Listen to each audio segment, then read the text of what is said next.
Blog Talk Radio.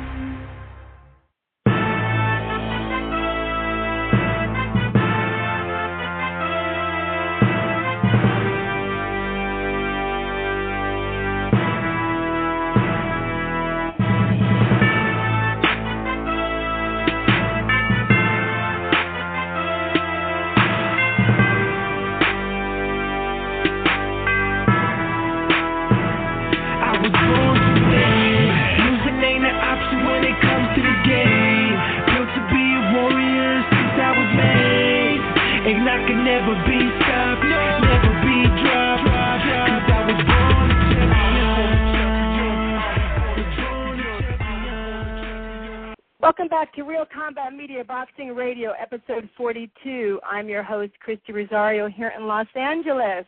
My co-host is Richard Solomon, the boxing prophet in New York City. We have live callers, 347-324-5998. You can find us on Twitter at Real Combat Media or at Boxing Girl, BXINGIRL, or at the Boxing Prophet 68. You can find us on Facebook at Real Combat Media in the search bar. Our topics for the show will be the Broner versus Maidana rematch announcement, the Pacquiao versus Butte fight that takes place this weekend in Montreal, Canada, and we will also preview Garcia versus Burgos, which takes place on HBO on January 25th at Madison Square Garden. We also, later in the show, we will have a professional fighter and one of the best trainers in boxing, Freddie Roach. And our first guest will be here in just a minute with heavyweight contender Chris Arreola. And I see that we are having technical difficulties. Let me see if my co-host is here, Mr. Richard Solomon. Prophet, are you there? I'm here. Technical difficulties averted. The Prophet is here and ready. Yes. Okay, well, nice to have you back today. I thought you disappeared on us. Okay, well, good. Now we're back. Now we're okay. And our first guest is one of the top heavyweight contenders, Chris Arreola. And, Chris, I'm so sorry for the technical difficulties. How are you? I'm fine, thank you. At least we got on, though. That's all that matters.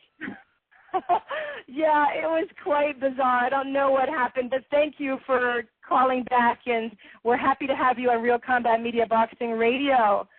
So here we are. And is it true that you're getting ready to fight a rematch against Stiverne? I haven't seen it. I'm actually sitting in my car right now outside the gym waiting to go inside. But, yeah, we're getting ready to fight Stiverne.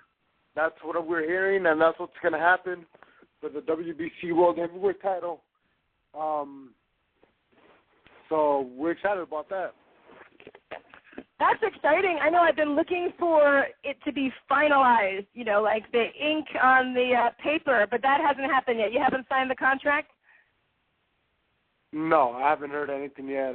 You know what? My job's just to be ready. I'll let the promoters, I'll let my manager take care of all that. My job is to be ready for the date. My job is to get that title. My job is to get my rematch, get my revenge from Stiverne, man.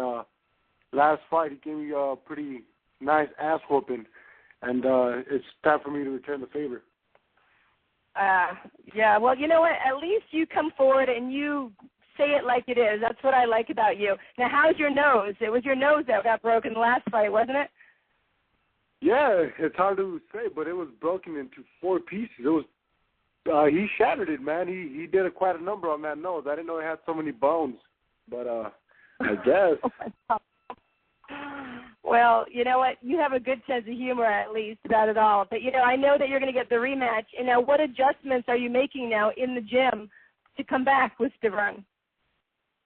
You know what? Just the main thing is just make sure that I'm at the gym. That's the main thing, that I'm at the gym and that I'm working to strive to be a better boxer inside the ring, man. And the only way I could get in better boxing shape is, you know, there's no Ariza in my camp. I don't need none of that. I don't need nobody like that. I'm gonna do it all by myself. That's what my New Year's thing is. I'm gonna hold myself accountable for everything that I do. And boxing is boxing. You know, you can't. The wheel's the wheel. That's boxing. I don't need Ariza. I don't need no strength and conditioning coach. If you're motivated, you'll take care of it yourself. So what do you do then for strength and conditioning for yourself? What is your daily routine? Honestly, it may sound ghetto as hell, but I do dips, push-ups every day, and sit-ups. That's it. Nothing else. And other than boxing, I do that. And then my bike riding, I get on my bike. I'll go to the 24-hour fitness, and I hit the elliptical and the stair mill and all that. But I don't do no push. I don't do no weight training. I don't do none of that stuff. I do all my core work is just dips, push-ups, pull-ups, and that's it. I never did weights either. I was always into, like you said, the sit-ups and the push-ups, and then I would run. What about running? I hate running. I don't run. I'm sorry to say. You know what? Me and my wife, we were talking was, just shooting the shit. And honestly, in my whole career, I probably ran 20 miles. My whole career. Wow. I don't run. I'll get on the bike. I do a lot of stairs. I could do stairs for days. I'll play basketball. That's a form of running, but I don't literally get in my Walkman on and get on the trail. Never ran in my life. Okay. Well, you're lucky you're a heavyweight then. So, do you pretty much eat what you want, or do you have a little strict diet? Or I doubt you have a strict diet. What do you eat? Just because I don't run doesn't mean I don't stay in shape. I'm not in shape to go 12 rounds, as you can see. I've gone 12 rounds plenty of times. My condition is not the problem. But as far as eating, the main thing is just I try to cook as much at home. That's the one thing. I don't like spending that much money anymore. I'm a very frugal guy, so if I'm a cook, I'd rather cook at home. I'd rather have a good dinner at home. I'll buy me a steak or make me some chicken. Whatever it is, I'd rather cook it at home than go buy a meal. Don't get me wrong, I'll still go buy a meal burrito here and there, but, I'd rather cook at home. Really? Why buy a burrito when you can make it yourself, right, Chris? Especially if you're a good cook, which sounds like you are. I'm not saying I'm a great cook, but there's never leftovers. I hear you. So what I want to ask you also is, leading up to the fight with Seth Mitchell, man, you talked a lot of smack, and you backed it up with your, with your knockout there. So how do you feel about it? Do you still feel like football players shouldn't be boxing, or was that just a bunch of aggression going into the fight? It's a little bit of both. I respect it for trying boxing, but they're two very different sports. Just because you're big and you have muscles doesn't mean you're going to make it in boxing. Boxing is not a bodybuilding sport at all. You don't have to be the guy with the biggest muscles to knock somebody out. Boxing, you got to use a lot of your head, and not only that, there's a lot into boxing, man. Like a lot of kids that have put a lot of time, a lot of effort into it from the amateur days, and believe it or not, you learn a lot from the amateurs. Not just the craft, but how to handle yourself in front of a crowd. Because kids are used to fighting in front of 200-300 people just watching in the amateur division. So that's another reason I wanted to prove that you can't just jump in a sport and say you're a world champion in it, especially just in the heavyweight division. To me, that was a smack to my face and to other people that actually have gone through the amateur ranks. That's true. How many fights did you have as an amateur? I had about 150, 160 amateur fights. Wow. Not a lot. I was a weekend warrior in California. In California, every weekend there's 5-6 amateur fights. That's one thing about Southern California. There's not a shortage of boxing. That's true. That's how I know you, from refereeing and judging in Southern California. We have, people don't realize we have maybe 3 shows a weekend sometimes. It's crazy. Yeah, it is, and I love it. That's one thing that I love about the amateur experience that I had, is that you get to meet so many people, and now that they're pros, they're like, hey, remember when we used to hang out and do this? It's a camaraderie. Yeah, like Javier and Oscar Molina, you've always been real close to, haven't you? How's that going? You stay in touch with them? Oh, they do. Yeah, of course. Whenever I see them or here and there, we mess around on Facebook and shoot a couple of messages back and forth. They're doing great. They're hurt there. They're hurt right now, but they'll come back strong. Yeah, they will. They're great guys, a great story, and great fighters. Yeah, I'm looking forward to them coming back. So what else, Chris? What else in the life of Chris Arreola that you can tell us that's going on that we would not know about? Actually, I'm actually kind of doing some little reality type show. Well, not a reality show, because it's not a reality show. It's just gonna have a little camera crew just follow me around while there's training camp for the Seth Mitchell. You know, it's called I'm my own worst enemy. So that's what we entitled it, and just have a little camera crew every once a week. I'll probably have like a little 5-minute thing up on Facebook, on Twitter, and then on Instagram, just so everybody can check it out. Oh, that's cool. What is it called again? That's neat. It's under Desmadre. You know, Desmadre is a bad thing, but it's under Desmadre. Check it out. It's pretty cool. That's really cool, because I think you will make a great reality show. You and your friends and your wife.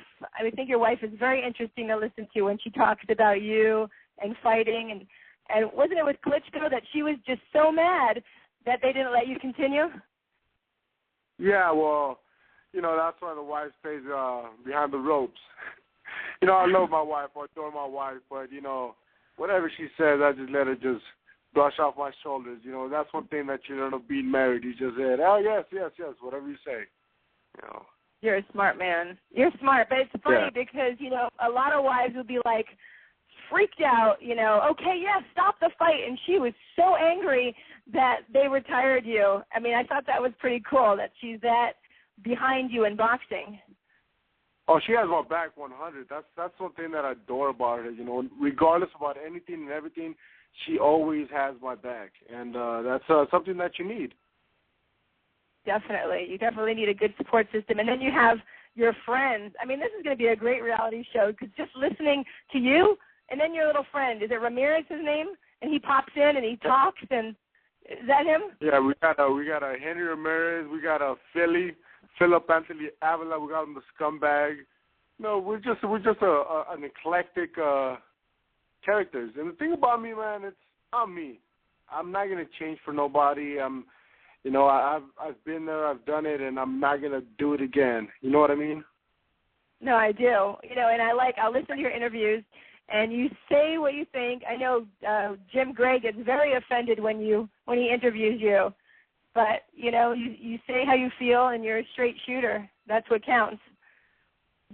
I was watching. You know, go ahead, Chris. That's something that people, you know, relate with me. You know, I'm not gonna cut no corners, and you know, a lot of people may disagree with me with a lot of things that I may say, but it's like, it's an opinion. My opinion's pretty crazy sometimes. It's out there. Right. Well, what got me was when Don King could call Mexicans wetbacks and all that, and then when you came back and you were angry about it and you were on TV, Jim Gray wouldn't give you the time. That's what bothered me. You know what? I'm fine with him taking the mic away because I was cursing. I'm fine with that. But what kind of got me was that no one really made that much of a big deal about him calling Mexicans wetbags. Because if it would have been the other way around, and if Dan Goosen would have dropped the N-bomb, the NAACP would have been all over Don King. I mean, all over Dan Goosen. So it makes no sense. Oh, yeah, and that's the truth. That is the truth. It doesn't make sense. Why is it okay for one when it's not the other? And that happens all the time. You're right. Yeah. Well, I'm not crazy about the cursing either, since I have a 13-year-old, but I do agree with you speaking your mind, and they need to let you. You know what? I gotta say, I don't usually say it maliciously, other than that time. That time I didn't mean to say it maliciously. Other than that, I don't mean to say it all the time. Like, it just comes out. It's my language. That's how I speak, and I don't even notice sometimes that I say it. Yeah, I know. I see that. I see that a lot with different people, especially watching Brandon Rios. Oh my gosh. Oh yeah. He just nonstop. But you know, when you say it, you're actually quite funny a lot of the time. So, you know, I'll let it slide because I like that you just are a straight shooter. You know, what you see is what you get with Chris. So that's a good thing. And you have a nice name since it's close to mine, so that's cool. Chris Arreola. Easy to remember. Well, you know, I'm going to let my co-host, the Boxing Prophet, talk to you because I know he's anxious. So, Prophet, go ahead. Okay. How you doing, Chris? Thanks for coming on the show. Pretty good, man. Pretty good. How you doing? I'm good. A lot of people don't realize this, but your hero growing up was Julio Cesar Chavez Sr., and you actually spent a lot of time in his home in Mexico, and that's what inspired you to become a fighter. Talk a little bit about that, if you can, please. Well, first of all, what inspired me to be a fighter was my father. My father was a boxer growing up, and he wasn't the greatest of fighter, but I just loved going to the gym with him. I always remember Mom and my dad picking me up to hit the bag or speed bag. I remember the smell of ball sacks. I remember everything about a boxing gym. Fast forward that when I was about 8 years old, 9 years old, I started boxing, and I was just doing it just because I liked it. But what inspired me to be to be a champion was meeting Julio Cesar Chavez the first time. The first time meeting him, and just the humility, how humble he was, but yet there was hundreds of fans just adored him so much, and they were just praising him. I was like, man, I want to be him one day. I want to be a champion one day.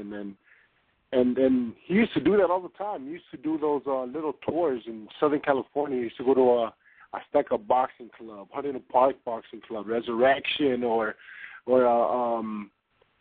Eddie Herrera. He used to go all over Southern California to different boxing clubs. I remember that.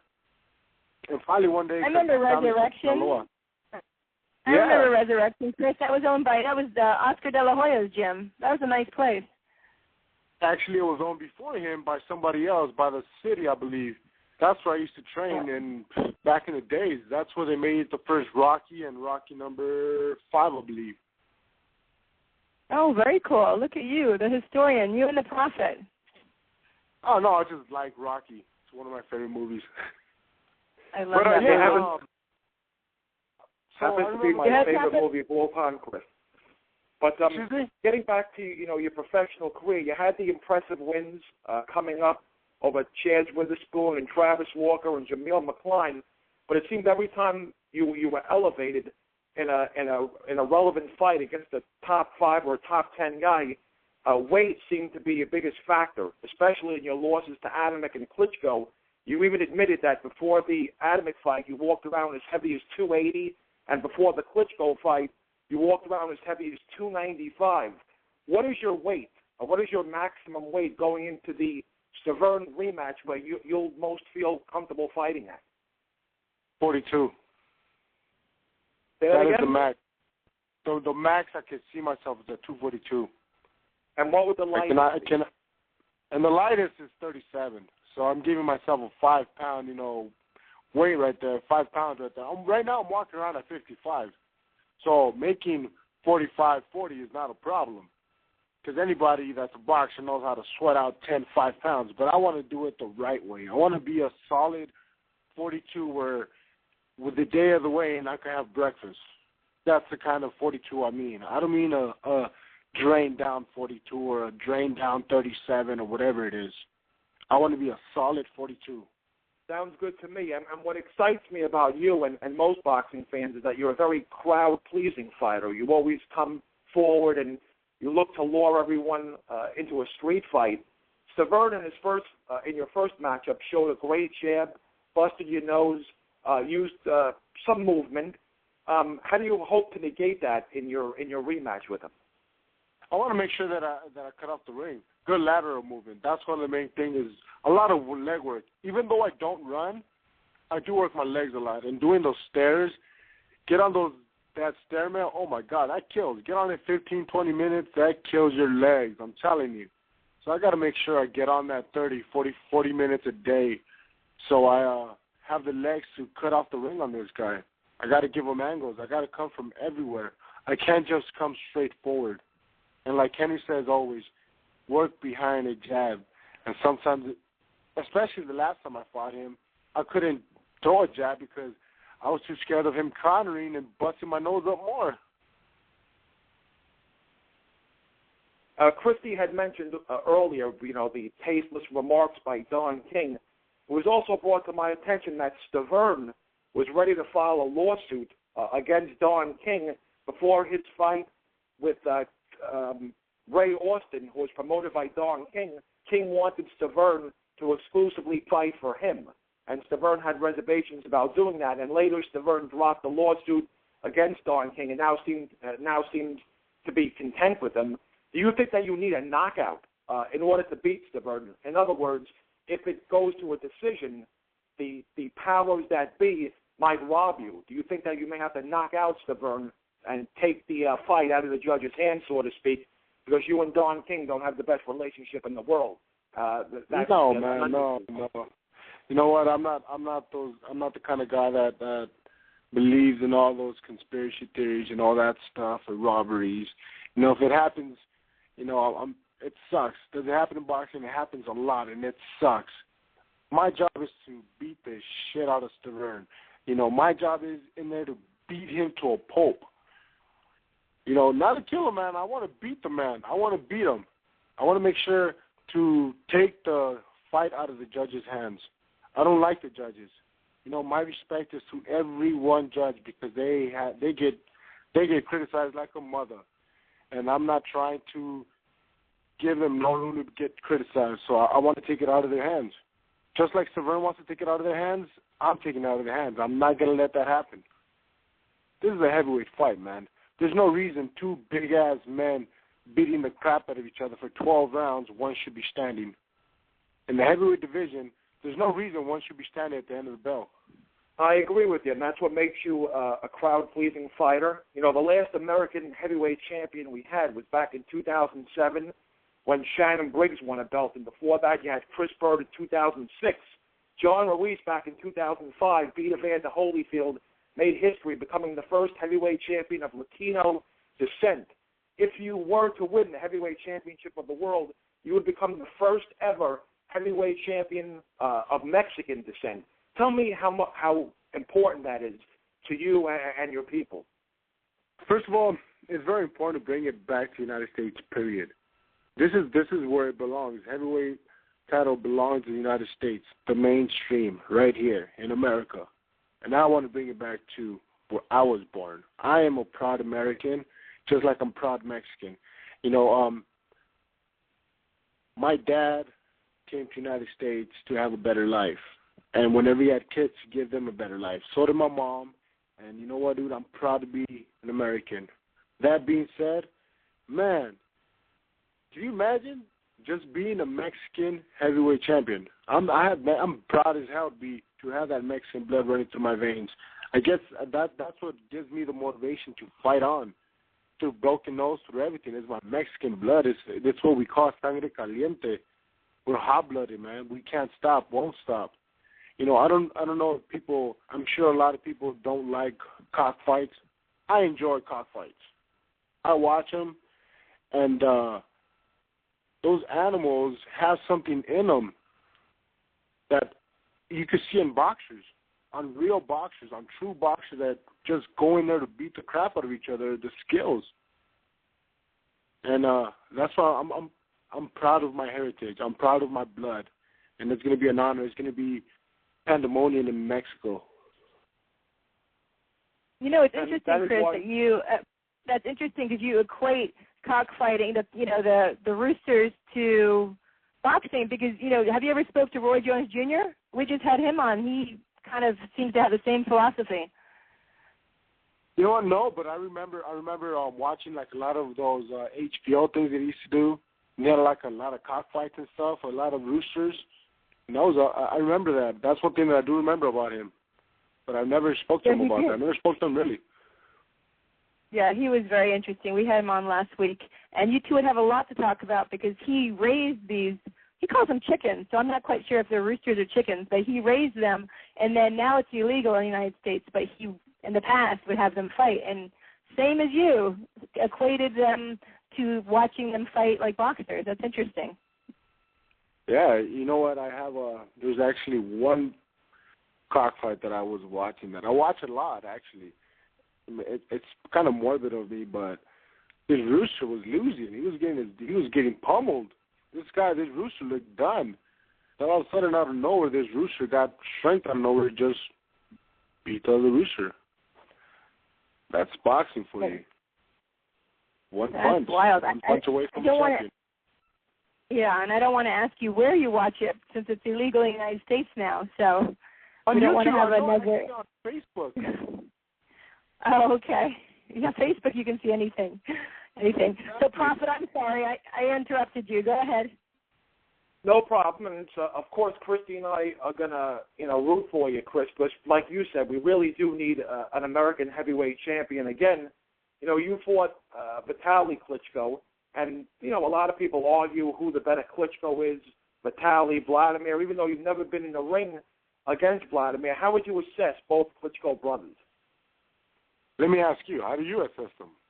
I think Vitaly hits harder than Vladimir, but I think overall Vladimir is more talented of the two. He's a better boxer with better foot movement and a better jab, but I think Vitaly hits a hell of a lot harder than Vladimir. And it would be kind of interesting to see them fight, even though obviously it's never going to happen. Well, I think Vitaly's just probably one of the better heavyweights that we've seen right now. Right now, of the Klitschko era, I think he's a better Klitschko. Not only because he's a better puncher, but he's willing to engage. His fight's not as boring. He throws punches, man. He's not so much of a hugger. That's what makes me, personally, that's what I like better. I like a person that really wants to fight in. Klitschko gave me a pounding. I kept chasing him. I couldn't catch him, but he kept throwing punches. So, I got to give it to Vitaly. Just personally, I think balls overtake everything, and I think he has more balls than his little brother.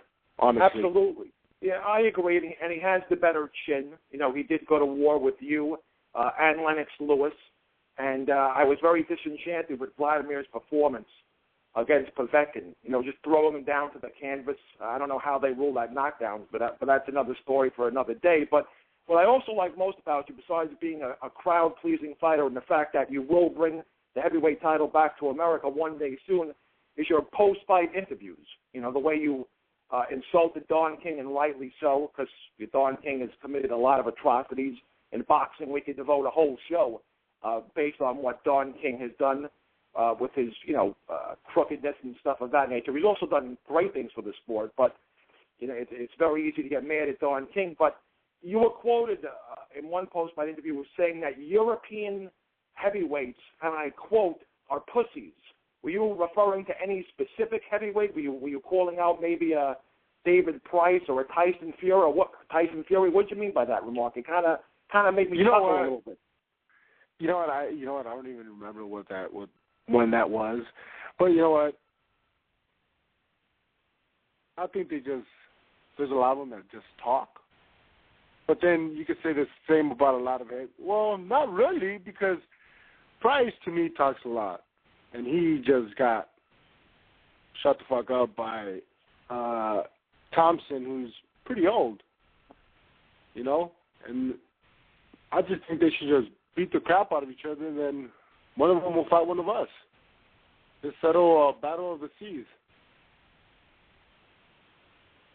It makes sense, and don't forget Tyson Fury was knocked down by Stevie Cunningham, who is a cruiserweight more so than a heavyweight. So, yeah, exactly. Say that again? No, I was just acknowledging you. Yeah, so a lot of people feel, the same way you do, and that's what's great about you. You tell everyone what's on your mind, and you don't hold back. There are some critics out there. There are some naysayers that say, why in the world is Arreola getting a rematch against Verne when you have guys like, Deontay Wilder and a guy who I just mentioned, Tyson Fury, who maybe deserve a title shot more than you. What do you say? Okay, I would say Tyson Fury. Okay, maybe Tyson Fury. I would nod my head to that. But Deontay Wilder, come on now. Seriously, like can you name any credible 5 opponents? His past 5 opponents, any credible names in there? I don't. No. You know what? You could give him like Lyle Hovage. That's it. But he was coming off a couple losses, I believe, or something like that, or a couple year layoffs or something like that. Tyson Fury, if he has room to gripe. Deontay Wilder, shut up. Just take a nap.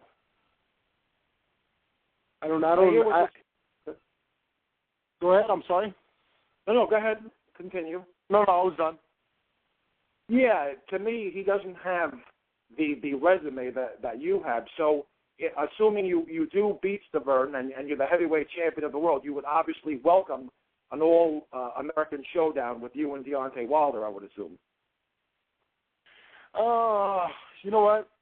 That's not something that if honestly, give me a reason why I would have to fight Deontay Wilder. Give me one good reason. Other than him having an O and a bunch of knockouts that he knocked out a bunch of stiffs. What has he earned? Other than getting in the ring with a bunch of guys that really don't qualify to me as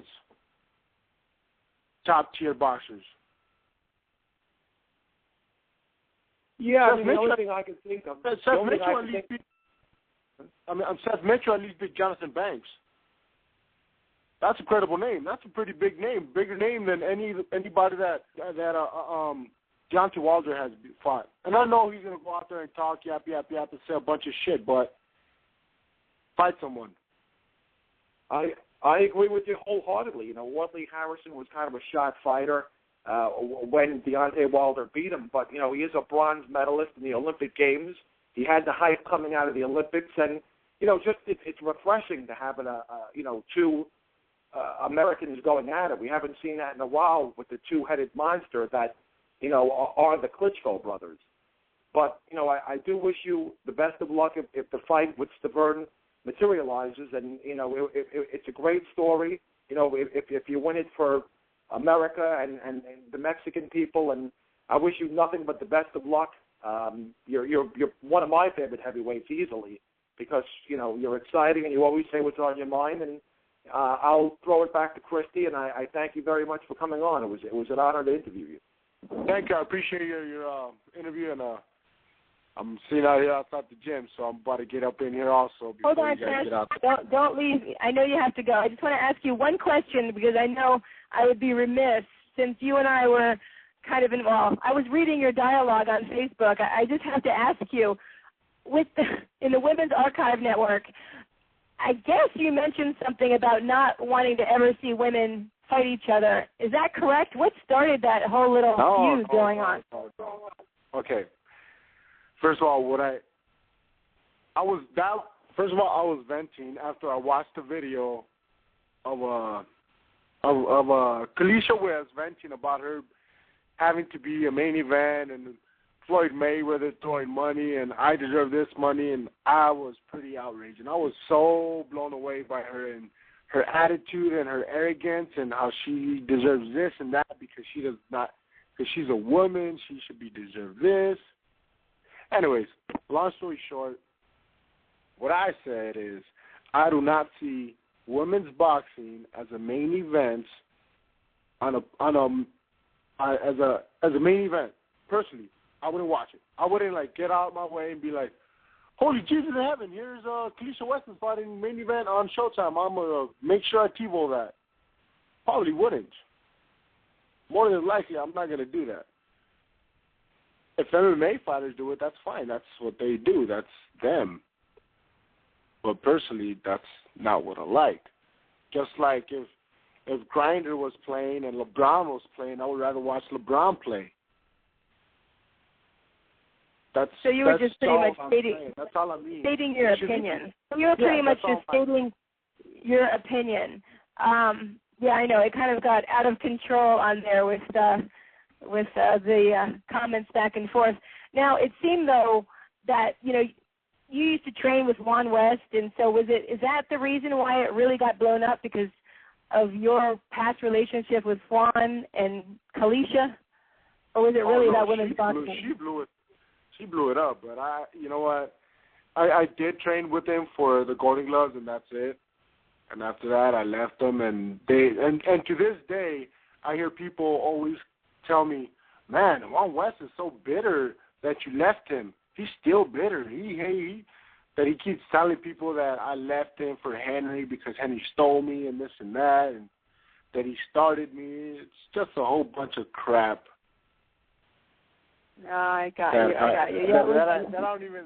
It's like, honestly, it's like high school stuff that I don't even like dealing with. It's kind of stupid, dumb. It did feel like high school crap, actually, when I was reading it. It was a little out of control, and it was kind of like picking on you, where, of course, I disagree with your opinion, but if we don't hear each other's opinions, then we don't know where we stand. So I appreciated that you were vocal enough to say how you felt. Well, some people don't say anything. But another thing, so everyone knows, I do respect women's boxing. I don't say that it doesn't belong on TV, because I think it does belong on TV. Maybe in a co-main event, but not a main event. Co-main, maybe. Main event, no. But I do respect what they do. Every woman, especially when you go in the ring, you're getting punched in the face. You're getting punched in your head. It's a dangerous sport. I count my blessings every time I go in there to spar, even just to spar. Yeah, I agree with you. I mean, I hope at some point promoters do start making women's fights that are really technically sound, and there are some fantastic fighters. I hope they make them good events. So, well, good. Well, I'm glad that we got that out there, because it was pretty high schoolish, you're right. And, I really appreciate you coming on. And do you want to tell people about your Twitter, where they can find you on Facebook, any information? Well, on Twitter, Facebook, and on Instagram, they're all Nightmare Boxing. So Twitter, all of them on Nightmare Boxing. So check me out, please. Okay, and then you want to tell us again where we can find you on the reality show? It's actually just keep posted on my Facebook, Nightmare Boxing, and you'll find something there. If not on my Twitter, on my Instagram, I'm going to keep feeding everybody with whatever I got going on. And I want to make sure that everyone knows that, this is going to be a journey. And this journey right here, anybody could just jump on the board and just watch it. I'm going to be posting pictures, videos, everything that I can. Yeah, it's going to be interesting. I know I'm going to look out for it. I think we have a call. If you can hold on just a second to see if they want to ask you a question. Is that okay, Chris? No, I'm actually got to go inside, and Henry's really outside. Okay. Oh, I'm sorry. You have to train. I know. Thank you. We'll talk to you again. Good luck with everything. All right. Take care, Chris. All right. We'll be back after this commercial with more Real Combat Media Boxing Radio and Hall of Fame coach, Mr. Freddie Roach. So stay tuned. This is Real Combat Media Radio. Check us out at realcombatmedia.com. While you're there, check out the Feed the Poor link on the bottom of every article, and you can send a donation if you're interested. That is, once again, on the bottom of every article as well as on the top of the website. If you are an MMA, boxing, or fitness business and interested in sponsoring our website or radio podcast, send us an email. Advertising at realcombatmedia.com. Once again, that is advertising at realcombatmedia.com. Make sure to check out the Real Combat Media MMA and boxing store at the top of the menu at realcombatmedia.com. We carry a collection of products. We have the Cardio Mask, which is excellent for all fighters, endurance athletes, and serious fitness enthusiasts. Once you are in the Real Combat Media store, click on the banner on that page. We also carry Alpha Brain. Alpha Brain is a great and natural product which activates your brain's neurotransmitters and helps you think more clearly, which improves brain function. You can also purchase the world's healthiest plant protein, which comes from hemp. There are many other products online on the online store, and click on the On It banner at the Real Combat Media store and you can purchase Alpha Brain and other health products. Use the discount code Real Combat Media and you will receive 10% off at the checkout store on the On It, that is ONNIT, on the banner at Real Combat Media store. Buckle up, here we go. Let's get this show started.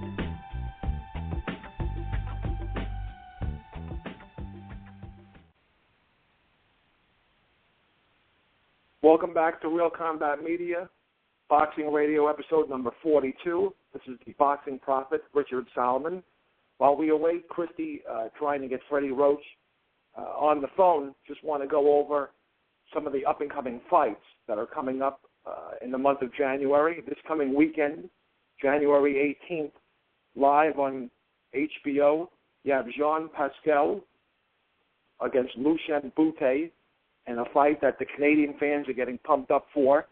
And on the undercard, heavyweight Mike Perez will take on Carlos Takam. Both of these fights are very intriguing, especially the undercard fight. Mike Perez, after the brutal war with Abdulzamov, can Perez mentally come back and fight a disciplined fight and not have Abdulzamov in the back of his mind?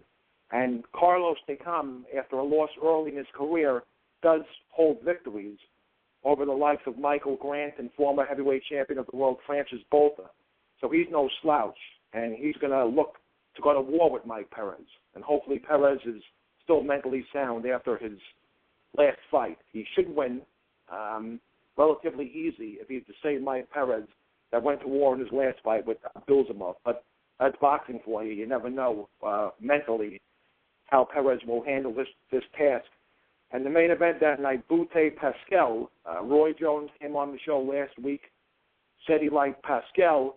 To me, it's mentally also which Lushan Butte will show up. Lushan Butte was a dominating super middleweight champion. Wasn't involved in the Super 6 tournament, but he did score several impressive victories as champion. Wound up losing to Carl Froch and didn't look that good in his rebound fight against Denis Graciev. And now he has to fight Jean Pascal, who after 3 unimpressive fights with Bernard Hopkins has scored 2 straight wins over, albeit nondescript fighters. That's going to be an interesting fight. Pascal, obviously, is a Canadian hero. Butte, born in Romania, now fights and lives in Canada. It's going to be a war. And I'll most likely give you my pick toward the end of the program. Just let me see if Christy's back yet. Christy, you back?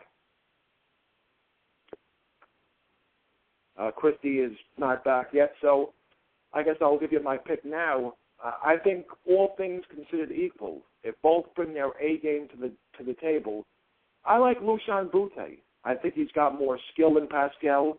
He's more seasoned. He has a better jab, better foot movement, better defense. He does, however, have a suspect chin. So if Pascal can catch him, he has the ability to knock out Lushan Butte. Butte, if he's 100% mentally sharp, I see him outboxing Pascal. I see him throwing punches from different angles to confuse Pascal. And if he's sharp, if he looks as good as he did, he was the super middleweight champ of the world, he should cruise to a decision victory. But like we said before, that's boxing for you. He has 2 unimpressive performances in a row with Froch and Graciev back-to-back. So I don't know what Butte is going to bring with him, but it'll certainly be a crowd-pleasing fight, and I'm looking forward to it. And we'll see now if Christy is back. Christy is back. We're back with Real Combat Media Boxing Radio. I was getting Freddie Roach because he's busy training, but he is back here with us, our Hall of Fame boxing trainer, professional boxer himself. Welcome to the show, Freddie. Thank you very much. Nice to be here. Oh, we are so happy that you came on today. We just talked to Chris Arreola. Now we get to Freddie Roach. This is, what a day, what a day. Sorry to interrupt the training. Is somebody sparring? Yeah, I have Lebedev in the gym right now, and he's getting ready. Well, they talk about a rematch right now from his last fight, but nothing set in stone yet, but just starting to get used to each other a little bit. Nothing set in stone, so you can't give us a little a hint what to look forward to? I really don't know much about Ruslan. Doesn't have a fight right now. Pacquiao doesn't have a solid fight right now. And Cotto is close to getting a fight, but they're all negotiating right now, and they're all, I hear, pretty close, but nothing set yet. Yeah, I want to definitely go back to that. But I want to ask you, you're a professional fighter. You had 53 fights. You had a lot of fights as a professional, and you were called the choir boy. Maybe everyone knows it, but why were you called the choir boy? I have no idea. I never really took that name. It just came, and I think the announcer in Las Vegas liked it, and I was a little young looking for my age at that time, so the choir boy kind of stuck for a while, and and then later on, when I had Oscar, they called me La Cucaracha. So, but I never really took a nickname myself because I always wanted people to know that I was Freddie Roach, the fighter. How can you go from the choir boy to Cucaracha, which is a cockroach? That's well, funny. my last name's Roach, so it may, I get called that a lot in grade school, and I fought a lot in grade school because of that. Oh, I got you. Well, I thought the choir boy was because you were so saintly and went to church every day. Yeah, just when I was turned pro at 18, I was kind of a young little kid, and I thought I was a little kid, and but I tried really hard, and I had a fun career. I learned a lot along the way, and I have a lot of thanks for Eddie Fudge, who was my mentor and my trainer, and taught me about this beautiful game. Oh, I love Eva Fudge. She's so wonderful, and I'm sure Eddie was. Gosh, you learned from the best. You started in 1978, and you went right to a 6-rounder. Were there any 4-rounders at the time? Because I was surprised. You didn't do the 4-rounder. Yeah, I fought 4-round specials in the amateur tournament, so I was already used to fighting 4-rounders because, we had some main events as amateurs at the time, and you don't hear about much of that anymore, but back in Boston they used to do that. So I had fought a number of 4-round main events as an amateur. So then when I turned pro, I didn't feel there was any need to start with 4-rounders, so I went right to 6. Now, do you remember your pro debut with Roberto Vasquez? Yeah, Portland, Maine, 6 rounds, purse $90. Wow. Yep. That's different than today, isn't it? A little bit. A little bit different than today. Well, now here you are, just a few years later, and you're not only a great illustrious boxing career, illustrious as a coach. You have Cotto, and now Cotto and Martinez. You alluded to that briefly. Is that almost set in stone that we're going to get to see this fight? I had a meeting with Cotto 2 nights ago. We're talking, and everything looks pretty good. The negotiations are still going on, but they haven't settled yet. But they're getting close, and we feel very confident that fight's going to happen on June 7th in Madison Square Garden. June 7th. Oh, Madison Square Garden will be perfect for the Puertorriqueño, for the Puerto Rican. That'll be great. One of my favorite fighters is Cotto, so I'm looking forward to that. And what about Pacquiao and? Go ahead. Yeah, Pacquiao. Go ahead. No, but I wanted to hear what you said about Cotto. He's a good guy, isn't he? He's like one of the most disciplined people I've met. When my first fight with him was our last fight. He trained so well for that fight. His discipline is great. He's just a great guy, and I look forward to getting him back in the gym and working with him. He's a great guy to work with. Now, Miguel Cotto has been fighting for a long time. Is he receptive for you changing things, or you just work with what he has already? Well, the thing is, I'm not the type of guy that really changes people because I was taught that doesn't work too well, because when the bell rings, everyone reverts back to what they are. But, we work on new moves and so forth. He's very receptive. And, the conditioning aspect of it, I think he was in great shape. And he used to run 6 days a week, and we got him down to 3 days a week and saving that energy a little bit and doing different type of cardio workouts on the inside with the more accurate machines. And I'm a little bit old school and a little bit in the future also. So. Right, and was it your idea with Rodriguez for Cotto to get in there and really work the body, because he was just in there more than I've seen him in a long time with those hooks? Well, I told Miguel, I said, I don't know why you got away from throwing your best shot. You left hook the body. I said, when someone mentioned the name Miguel Cotto, you think first thought is left hook to the body. So we brought that back, and it worked really, really well for him. And I think it's here to stay. And he's a very dangerous punch, of course. He's a very dangerous puncher. We saw him with Mayweather. I think he gave him more trouble than anyone else has given him with Mayweather. And then Rodriguez. So what about... Go ahead. Go ahead. No, you can finish your thought. I like to hear what you have to say.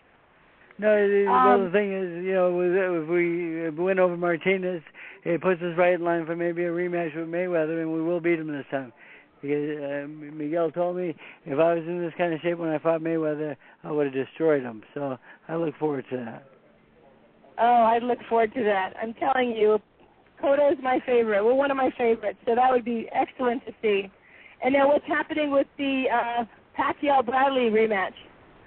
Well, Pacquiao-Bradley is being talked about, and, Pacquiao-Ruslan is being talked about also. But, I would like to get that fight with that opponent because, we have a loss against him, and even though I thought we won the fight, it's still a loss on our record with Bradley, and you have to avenge your losses in life, and that's something we need to do, I feel. So I hope that fight comes through. Did you feel like that was really a loss? No, I didn't. But the thing is, on the paperwork and in the books, it says L. So we have to live with what the judges say, and we'll redeem ourselves on paper and in the world also. No, that's true. Well, I knew when Pacquiao was going to fight. When he came back with Rios, there was many people that were such doubters. But, I knew Pacquiao was the same Pacquiao and that he was going to come back. So I'll be looking for the fight with Bradley. And what about if Bradley won't fight him and the only other option is Ruslan? Is that possible, even though you're in the same camp? Well, I hope it's not possible because, I don't want to lose one of my fighters. But, the thing is, sometimes business goes that way, and the thing is, I like to see Ruslan make enough money in his life to secure his family for the rest of his life. And if that fight did happen, I would work with Pacquiao, of course, but he's my guy. But the thing is, I would hate to lose Ruslan, and it's a very tough fight if it happened. But I think we're heading the other way because Ruslan and Manny are pretty good friends, and I think they made an agreement not to fight each other. Well, it's all because of this quote-unquote Cold War with the promotions. How do you feel about that? That we can't fight just because the promoters? It's terrible for the game of boxing. We had a lot of good fights last year, but it's already starting to hurt us a little bit because the pool on both sides is a lot smaller, and there's no crossing over. And so, these promoters are going to have to wake up and do something about that because otherwise they will ruin the sport. Yeah, it's terrible that you can't see the fights you want to see like before. I had on Facebook, I had a question for you from David Colho. He wants to know how you feel about Keith Kaiser stepping down from the Nevada Athletic Commission. No, I wasn't aware of that. Keith Kaiser, I liked him. He's a good guy. Always very polite to me. I even had a couple of arguments with him over rules, but that's part of the game. But I didn't know he was stepping down. Do we have a new commissioner yet? I don't think you have one yet. I'm not quite sure. Yeah, he's the executive director, just so everybody knows, Keith Kaiser. And yeah, he said he's stepping down now because it's slower and it's a good time. They haven't had fights since December, so yeah, I'm not sure if they have a new one. But you felt like he was a good executive director for the Nevada Commission? Yeah, I thought he was a good. He's a very professional person. I liked him sometimes because he would tell me that I don't know boxing that well. You're gonna have to ask to one of my commissioners like Tony Lato, who's more experienced. So he's very upfront about that. I respect people for not trying to be know-it-alls, and sometimes if we don't know something, it's better to ask somebody that does know. So he's a very good guy at that, and I respect him for that reason alone. Yeah, that's a good point. It's nice when people admit when they don't know something instead of talking a lot of crap. So that's good. And I've been at your gym recently. I've gone with Joe Marley, who's doing Fight Like a Girl, her documentary, and it really brought me back to the days of the old LA boxing, where I believe I saw you when I used to box over there on Olympic, right next to the Olympic Auditorium. It had the same feel, your gym. Yeah, that was a long time ago. I have trouble remembering that far. Oh, it's not that long ago. Don't make us seem that old. Come on now. I remember going over there. I think even the guys you work with, you used to train over there, didn't you? Yes, yeah. It's a lot of guys that work at my gym are my ex-fighters and so forth. So I work with almost all of them. So yeah, well, Olympic Auditorium is it was a great place for great venue for fights, of course. It was, and that's why going to your gym really brought me back. First, I see a lot of people I used to know back there, which is really nice. And then your gym is so comfortable, and you have all walks of life. You have the guys that are fighting, let's say, next month, and then you have the people that are in fitness training going over there. And it's really a well-run gym. And do you have any plans on opening another wild card anywhere? Well, it's starting to bug me about franchising the wild card name, and there's some offers coming in from Canada and Hawaii and so forth. So I'm not sure yet, but I'd have to travel a little bit more, and I think maybe I travel enough already. But we'll see. I'm thinking about it. Yeah, well, I don't think you can duplicate the one in Hollywood, but yeah, I'm sure they would appreciate that. Well, I have a co-host, the Boxing Prophet. Prophet, why don't you ask your question? Thanks for coming on the show, Freddie. You're an icon, 5-time Trainer of the Year award winner. I know that never gets stale. It's always nice to be appreciated for what you do, and the Boxing Writers Association has been very, very, very kind to me. And you did have another breakout, successful year with Miguel Cotto, Manny Pacquiao, and Provodnikov. My question to you is, Miguel Cotto could have taken the fight with Canelo, but instead, like Christie alluded to, chose to fight Sergio Martinez. Do you think it's because of the fact that if Cotto were to succeed in this fight, he would become the first Puerto Rican and only Puerto Rican fighter to win 4 different world titles in 4 different weight classes? Yeah, that's one of the big issues that why we made that choice, because we would like to win that 4th title at middleweight. And the thing about Canelo is that he's not going anywhere. He's going to be there for a long time. He's a young guy coming up, and Martinez is maybe a little bit older and maybe getting towards the end of his career. So I thought that was the better choice at this point. And but I do think Cotto can beat both guys, and I'm very confident in that. And as long as he trains the way he did, I don't see any reason why he wouldn't. Yeah, he's a very disciplined person, and a win over Martinez and Canelo next, or Mayweather next, it could be great, big things for us. Yeah, but going back to your career as a fighter for one quick minute, I remember growing up in the 80s and watching you in your wars with Greg Haugen and Hector Macho Camacho and Bobby Chacon, and yet I read somewhere your biggest payday as a fighter was $7,500. You ever think, damn, if I fought in today's world, I'd be making a heck of a lot bigger payday than $7,500? Yeah, but that was what it was at that era. The highest paid fighter on ESPN was $7,500. That was me. So, but that's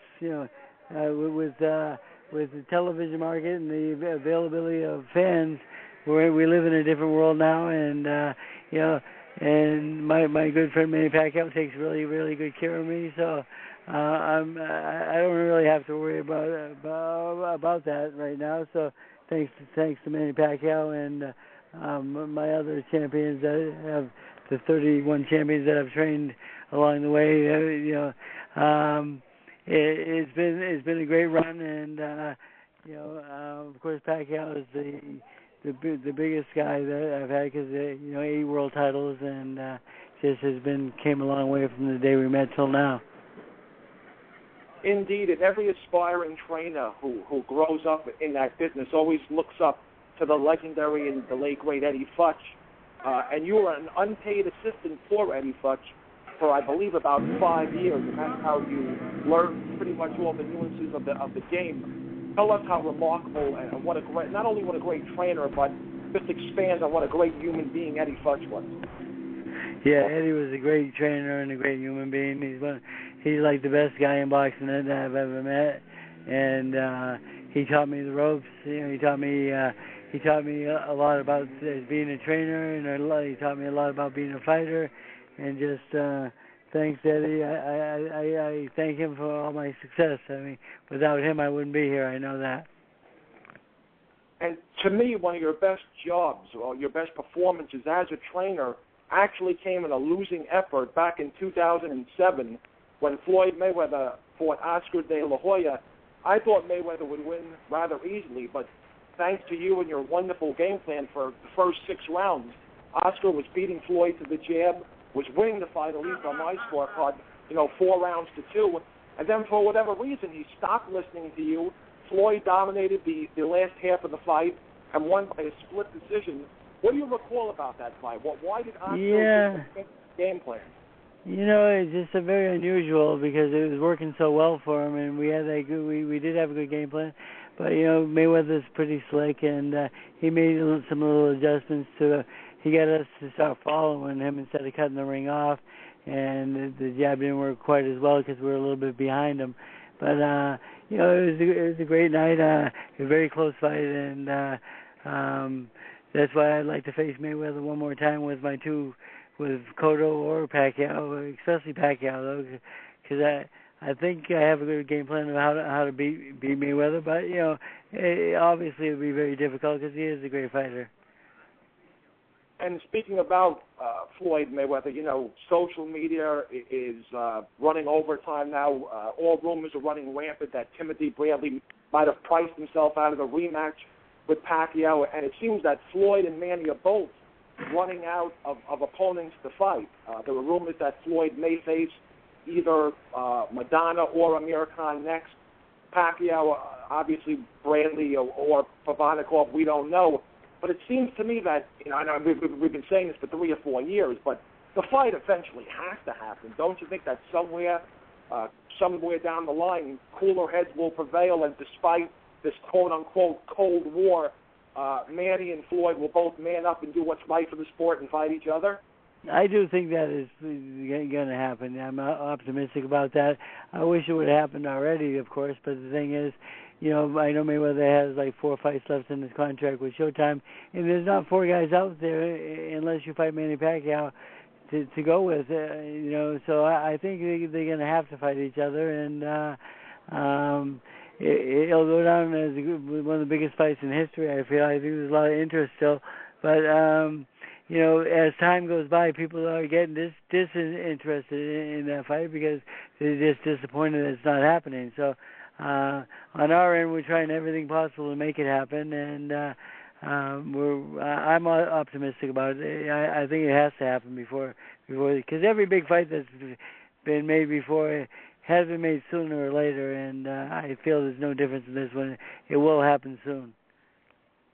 Yeah, I hope so, and it seems to a lot of people doing stories now about how Floyd is persistent, that the only way the fight's going to happen is if Manny Pacquiao disassociates himself with Top Rank. I mean, do you see that happening anytime soon?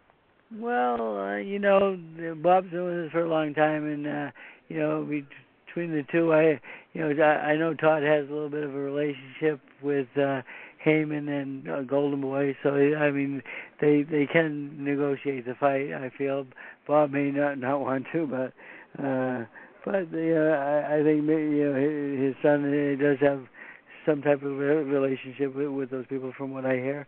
So I think it can be done, and I think it will be done because again, there's not 4 guys out there for him to fight. So for him to finish that contract, he's going to have to fight, as I feel. And you know what? When Floyd talks about Manny, why is he talking so much about a guy he doesn't want to fight? It makes me even more interested. I agree with you, and hopefully the fight does materialize. And I know it's a dicey subject for you, but it's something that we have to do as it's a part of our job. Your tumultuous relationship with Alex Azaria, the fight you had before the Rios Pacquiao fight, very classless of Ariza to kick you in the chest. I couldn't believe what I was witnessing on YouTube when I was watching that. And now there are reports that Ariza was maybe giving your fighter, Manny Pacquiao, maybe illegal substances, drinks, whatever it was, in his fight with Marco Antonio Barrera and various other fights. Can you talk about the relationship with Alex and, where does it stand now? Well, I know Manny is a clean fighter. Manny never took drugs, so the thing is, I mean, those drinks that he gave him were inside the boxing gym and so forth, but he never used it in a fight, because the only thing allowed in most states in a fight is water, of course. But Manny's a very, very clean fighter, and I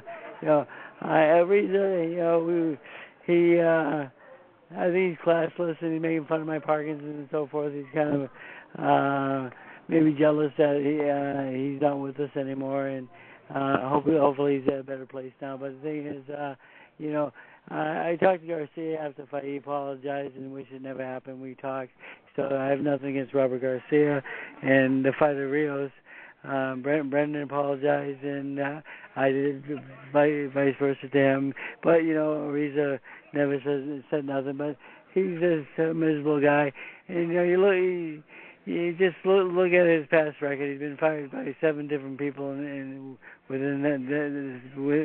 when I met him. So he's just, I'm not going to, I don't even like talking about the guy so much, because he's really not worth talking about. And one thing about Manny Pacquiao, he's never flunked a drug test. He never will flunk a drug test. And Manny Pacquiao, it's hard to get him to take vitamins, for never mind drugs. So. Very, very well said on your part. Christy had said you were in the gym currently with Ledbedev. The Jones fight was such a war.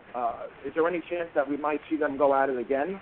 Well, they're working on a rematch clause right now, and that's why he's in my gym, because he wants me to train him for that. And I'm just not sure if time is going to let me have that. But I am helping him right now. I started training him yesterday. Was our first day. We just finished our second day, and he is here. He's actually right in front of me, and he's working hard. And I believe he took too many shots in that first fight, and he needs to work on his defense quite a bit. And we're doing the best we can and working on that rematch, and that's what everyone's hoping for on our side at least. Yeah, hopefully that fight will come to fruition. That was definitely one of my fights of the year for 2013, a classic brutal war. And, obviously you have the Parkinson's syndrome, and you're a role model for not only trainers, but, human beings all over the country. And doctors have said that because of your in-ring training routines with other fighters and your tremendous hand-eye coordination, that you have exhibited, a possible, slow regression of that disease because you're so athletically fit. What can you say to others that have that? I've talked to a lot of people, and hand-eye coordination stuff helps me quite a bit. And the thing is the biggest thing that takes over our body with Parkinson's is rigidity, and this prevents that from happening. And my good friend Michael J. Fox, me and him were talking about it. I told him that he should start doing a lot of hand-eye coordination type drills and so forth. I think it really helps us, helps our disease. And but everyone's a little bit different. And but for me, I think I'm actually better now than I was when I was diagnosed, and because I know how to deal with it better, and the medications are better, of course, and I gotta make sure I take my pills twice a day, otherwise my girlfriend will get mad at me. So she makes sure I don't forget it every day. Well, I'm going to throw it back to Christy now, but, God bless you, Freddie, and thank you so much for coming on the show, and it's truly an honor to talk to you. Thank you very much. I appreciate it. Freddie, I want to ask you, because I appreciate you being so, upfront and honest about your Parkinson's, and it helps so many others. I mean, we're all touched in our lives with people that have Parkinson's. My ex-father-in-law, tons of people. Is there anything else you can recommend that people do that have Parkinson's besides the medication? You're very active. Is there anything else that they can do? Well, right now I'm at a place where surgery and so forth is just too far. Because I talk to the doctors and they tell me I'm way too healthy to even mess with it right at this point. Because they attribute my activity to that. So that's why I spend 12 hours a day in the gym and so forth. So I think the biggest thing is don't give up. The thing is, don't give up, don't quit, don't let it win. And I've been fighting this battle since 1992, I think it was, when I was diagnosed. But I think I'm going to win this battle. So I'm still fighting, and the decision hasn't come out yet, but I feel I'm going to win.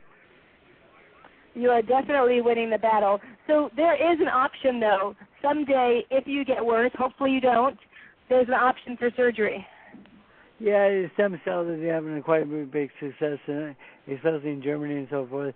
They're not allowed in America yet because it hasn't been studied enough, but in Germany, the stem cell is very popular, and they're getting great results.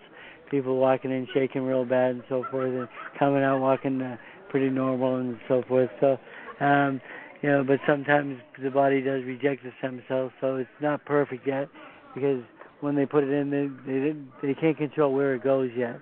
So, but there is progress going on, and with Michael J. Fox, Muhammad Ali, with them, the money that they're raising is really helping the disease because we know a lot more about it now than we ever did. Well, it's nice to hear that because when you give money for causes, you want to know that you're getting something back. And you're very smart to wait. If you're healthy now and you wait, then it'll be, by the time you're ready, hopefully never ready, don't get me wrong, it'll be in the United States, and then you can be cured. Yeah, I mean, it'll be well studied by then, and I'm sure America will come around. But the thing is, I know the process pretty well because my girlfriend's a doctor, and she tells me how the system works and so forth. But it's just a matter of time right now. They just haven't done enough studies on it and not enough positive results yet. But it's getting better and better, though. It is, and thank goodness there's people like you that speak out about it, that people can understand what's happening. And is there anything else that you want to tell us? Do you want to tell us about your, do you do Twitter, Facebook, any sponsors you need to talk to? Well, I don't know who does the Facebook, but it's not me because I'm not. I think I'm not someone that knows me well because they get a lot of things right. Sometimes we get them wrong. So, but the thing is, with social media, I mean, Floyd made a little fun about me and Manny's kid or something like that. So I put a little picture up between the Predator and Floyd Sr. It's just playing around, just paying him back a little bit. But I'm not a big social media person. I don't read it because if you read that too much, it'll just ruin my day because everyone has an opinion, and sometimes they're not positive, and sometimes they're just maybe a little bit jealous and trying to get back, trying to tick you off a little bit. So, but obviously I do hear about it though because my people do tell me because social media is world renowned at this point. But I try to stay away from most of it if I can. Wait, so this Twitter is not yours because you have a whole lot of followers. That's not yours. That's not official then.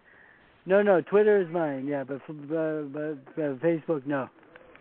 Oh, okay. So Twitter is, well, I'm glad because I know I was tweeting and I was adding you in there, so I'm hoping they're not a fake Twitter. That's funny.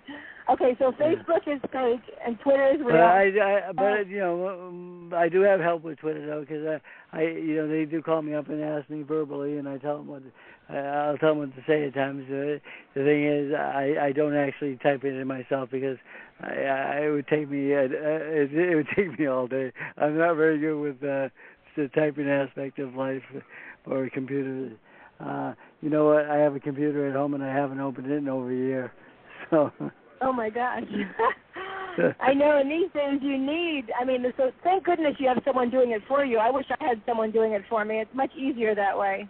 I don't blame you. Well, you're a great guest, and we really appreciate you taking the time to talk to us today.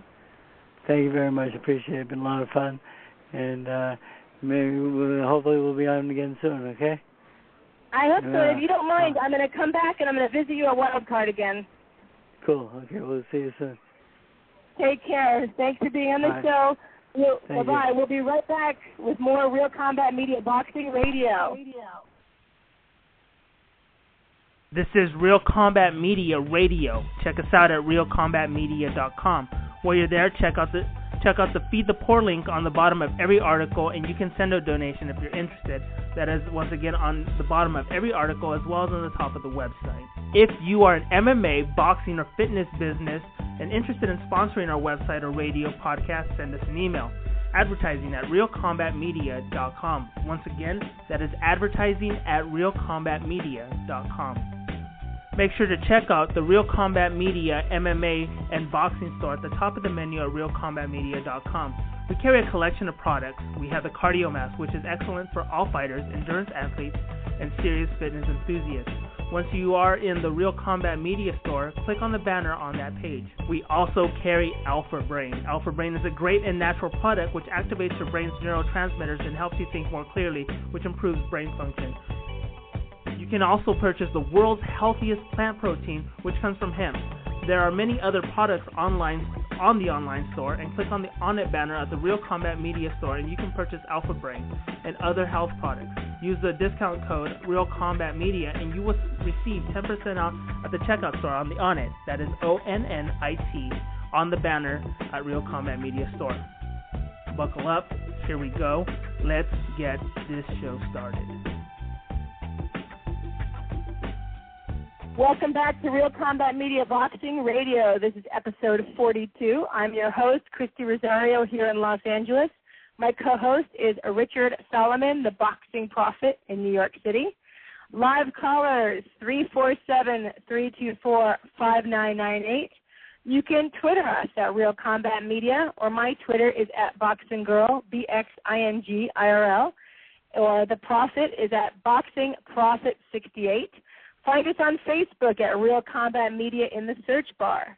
Our topics, as you know, we're going to come up right now. We're going to talk first about Pacquiao and Butte fight. And I heard you briefly. Were you already done, Prophet, speaking about the fight, or as I was trying to get Freddie on the show. Yeah, basically insinuated that Mike Perez on the undercard should prevail if he doesn't have a hangover from the Abdul-Zamor fight. And in the main event, I'm going against Roy Jones, who said last week on this show that Pacquiao will beat Butte. I think if Butte is mentally sound, and he obviously has fought two disappointing performances back-to-back against Rock and Dennis Krejciev, and Pacquiao has fought two nondescript opponents and beaten them both after his two disappointing showings against Bernard Hopkins. But I just think Butte is the more talented fighter, has the better repertoire, the better physical skills, has the better jab, good foot movement, and he should win the fight on athleticism alone. But he does have kind of a weak chin, and Pacquiao is going to be motivated, as will Butte, by all the Canadian fans that are going to pack the arena. So Pacquiao does have the puncher's chance, but I think if both bring their A game, it's definitely Butte's fight to lose. Okay, so Lucien Butte, let's just tell everyone, has won 31 fights, 24 KOs. He's lost only once, KO'd once. And then we have Jean Pascal. Okay, so he has won 28, 17 KOs, lost twice. As he will tell you, he has never been knocked down, and he's very proud of that. He only has one draw. And they are fighting this coming weekend on the 18th in Bell Centre. I don't know how, I can't do a French accent. Bell Centre, Montreal, Quebec, Canada. So that should be interesting for the NABF light heavyweight title, which is interesting to me, though. Lucien Butte is coming up from really being a cruiserweight to a light heavyweight. So, that's also going to be interesting for him. We had Roy Jones Jr. on, who's going to be in his corner, who's been training with Jean Pascal, not his sparring partner, but he's training with him, and he feels that Pascal is going to win. I think it's close. I think it depends. I'm not the prophet. I can't tell you who's going to win, but I think it's going to be a really good fight. I think they're both, technically sound fighters. I don't think there's going to be a lot of holding. I don't think they're going to get tired, which is nice. I think we're going to see some good, straight-out boxing, which I always like to see. Did you want to add anything to that, Prophet? Yeah, I just think, like I said, I think Bute is the more technically proficient fighter. It's his fight to lose. Both fighters have a tendency of caving in mentally during the fight. Pacquiao did that twice against Bernard Hopkins. Even though Pacquiao holds a victory over Chad Dawson, mentally he wasn't at his best when he fought Hopkins, but that's no crime because Bernard Hopkins mentally saps the strength out of most of his opponents. And Bute, like I said, he was super middleweight champion of the world. He was a dominating champion. Then he lost to Carl Froch, and after that, he fought Dennis Krejciev, and he looked horrible. So it seems he's kind of disenchanted with his previous performances. And if that Lushan Bute shows up, then I think Pacquiao will knock him out. But if it's the old Bute, the Bute that reigned as super middleweight champion while Showtime was doing their Super 6 tournament, and Bute was outboxing most of his opponents using the foot movement, the reflexes, the hand speed, the jab, he should win a convincing decision over Pacquiao. And that's why you've said on this show that you can make all the predictions you want. Boxing is just as much mental, if not more so, than physical. So we really won't know who's going to win this fight. Whoever imposes their game plan and sticks to it and is affected the least mentally will win this fight. But in terms of pure, unadulterated talent, I think Lushan Bute is better than Pacquiao and should win the fight. Well, Bute didn't just lose, though, to Carl Froch. He got TKO'd in the 5th round. So, hopefully, like you said, he looked bad with Grachov, but that could have just been that he was still, shell-shocked from fighting Froch and getting TKO'd. You never know. Some fighters come back stronger, and then some come back and they just never come back, actually. And then you have Pacquiao, who's lost twice, but he's, like you said, never been down on the canvas, never got TKO'd. It's always gone to decision, and he's lost those 2 fights by decision. So, it should be interesting. Is it going to be the Romanian or actually, Pacquiao is from Haiti originally, by way of, now he's in Canada. So we'll see. I don't know. I was listening to Dwyer today. I like listening to Dwyer. And he's so funny, though. He does all these comparisons to baseball because he's a big baseball guy. So he'll talk about Barry Bonds and Hank Aaron, and he'll give his whole little comparisons. And then he'll talk about Pacquiao and Bute. And I believe he had Pacquiao, but it wasn't like hard set on Pacquiao. I think it could go either way. So we shall see. Anything else to add on that, Prophet? Yeah, I think it's just a great world we live in where Pacquiao's originally from Haiti and Bute is originally from Romania. Now both live in Canada. The Canadian fans love and adore both of them. It's going to be a sold-out arena. And it's 2 guys who, changed their way of life, moved to another country, and are thriving for it. And Canada's a great place to watch prize fights. I've seen several of them on cable television. And, if the fight, worst case scenario, if the fight's boring, from what I remember, they have ring card girls dancing in the audience in between rounds. So if worse comes to worse and the fight's a bore fest, the ring card girls entertain you, not only in the ring, but outside of the ring as well. You can't go wrong with that, Kristen. You can't go wrong with that. My God, why didn't I ever get a job like that? Dancing in the audience. That would be fun. Oh, you cracked me up, Prophet. All right. Well, maybe we could move on then to our rematch of Marcos Maidana against Adrian Broner. What do you think of that one? Yeah, to my knowledge, the fight is set in April. It'll take place in either California or Texas. And I got to give credit where credit is due to Adrian Broner. I didn't think he had the balls, the cojones, the chutzpah, whatever language you want to use, to take the fight with Maidana right away. I thought he would take a tune-up fight to regain some of his confidence. But he really feels that he could beat Maidana, even going so far as to say it's going to be a war, and he's going to try and knock out Maidana in the rematch, which I don't think is smart. I think the more boring a fight you see, the more it behooves Adrian Broner. I think Adrian Broner has been, again, reading too much of his own press clippings. I think you got to see the old Adrian Broner, and I know that our panel guest, who usually comes on, Mike Cassell, who's not on tonight, he's too busy training his fighters, which is a valid excuse. Got to shout out to my homeboy Mike. But Adrian Broner is not a pedestrian fighter. I think he's a very talented fighter who boxes very well when he wants to. But, people criticized him like they did. I'm not going to put him in the same league with his boxing skills in terms of Rigondeaux as a comparison. But, Broner coming up was very boring, boxed beautifully, and people would complain. There's no need to see Broner on television. He's boring. So Broner totally changed his style and began knocking out opponent after opponent after opponent like Jason Liptow and Antonio DeMarco, just to name a few. And he started believing his own press clippings, that he was not only a great boxer, but he was more of a puncher. And I think he's not. I think he bewilders a lot of opponents with his hand speed, but in order to beat Marcos Maidana in the rematch, yes, you can brawl with Maidana in spots.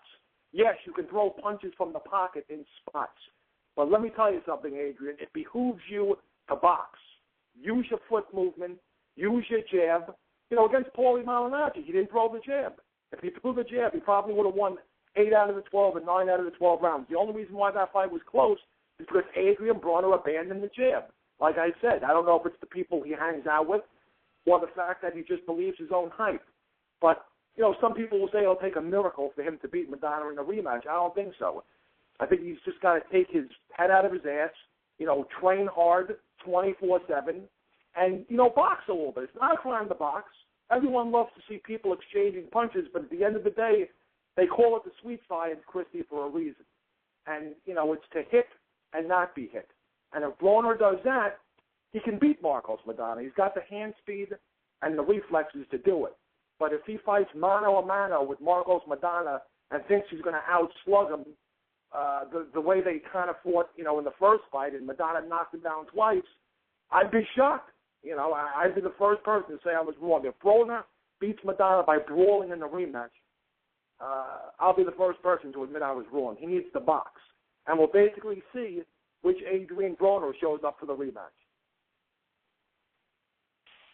We shall see. Okay, well, yeah, I'm glad that, I don't know if I'm glad that Marcos Maidana is giving him a rematch or not, but, how can I put this? Aside from how I feel personally about Adrian Broner, he is a very talented fighter. He was a very good amateur, and he has a very good coach of Mike Stafford. He's been with him for a long time. So if he abandoned the jab, then I believe it was because Adrian abandoned the jab, not because Mike is telling him to abandon the jab. I'm sure Mike is telling him to use his jab, and Adrian, having a thick head and wanting to do what he wants, probably thought he could do better at that time. And obviously now he knows that he's wrong. And so he will be back with Marcos Maidana. That's going to be interesting. I still see Maidana winning. I think he'll come back even stronger. But I do see Broner getting more serious about fighting Maidana, and I think it's going to be a better fight than last time. I think there's going to be more pressure from Broner because there were a couple of really good rounds that Broner had, and I would even give him those rounds near the end. But Maidana was just far superior of a fighter that day. But I don't think in reality, I like Marcos Maidana, but I think Adrian Broner is almost as good of a fighter if he's on that day, if that makes sense. I still see Maidana winning, but I do see it to be a really good fight. And if Broner does pressure Maidana like he says he will, I think he should do it. I don't think he should be stupid, though, and take any big chances because he could definitely get caught, and that would be the end of it. So, I don't know. What do you think, Prophet? What do you think? What else do you think about this fight? I think it's interesting. I agree with you. And it's a statement fight for Adrian Broner. A lot of people compare it to, years ago when Prince Nassim Hamid was coming up. He was dominating opponents, knocking them out left and right, was perceived as the best featherweight in the world. And then he fought Marco Antonio Barrera. Barrera basically embarrassed him winning every round, dominating the fight, and we never, ever heard from Prince Naseem Hamed again. And, we spoke to Roy Jones last week, and Roy Jones talked about bouncing back from his first loss, and we discussed how the greats like Sugar Ray Leonard bounce back not only to win fights, but they bounce back with a vengeance. Roy Jones knocking out Montel Griffin in one round to avenge his first professional loss, and Sugar Ray Leonard making Roberto Duran quit in the famous No Mas fight to avenge his first loss. Now, I know what the haters are going to say. By no means am I comparing Broner to the likes of a Sugar Ray Leonard or a Roy Jones Jr., but what defines a great fighter is how you handle adversity and how you handle your first professional loss. Do you thrive on it and bounce back like a champion, or do you succumb to peer pressure and cave like a wimp? And we're going to learn a lot about Adrian Broner. And you were right, Christy. A lot of the rounds were close. Madonna knocked him down twice, so he won big on the scorecards. But Broner did win 4 rounds. It was an 8-4 fight in terms of rounds. It was just that the 2 knockdowns secured the easy decision win for Madonna. And we know Madonna's a tough guy. So we know what he's going to bring to this proverbial dance. It's all the style that Broner chooses to employ in this fight. And it's definitely a statement fight for Broner to win. And for at least one day he silences the critics. Lose, I don't see Broner ever getting back to, there was a discussion before the Madonna fight that if he was to look good against Madonna, he would probably crack everyone's top 15, top 10 pound for pound. But forget about it. There's no room. There's no margin for error. He loses to Marcos Madonna. His days as a top 15 pound for pound guy and the discussion of him one day becoming an elite fighter are over and done with. Adrian Broner, for all intents and purposes, is not only fighting for a W, but fighting for his life against Madonna. Okay, but let's say they have the best fight of the night. It's close.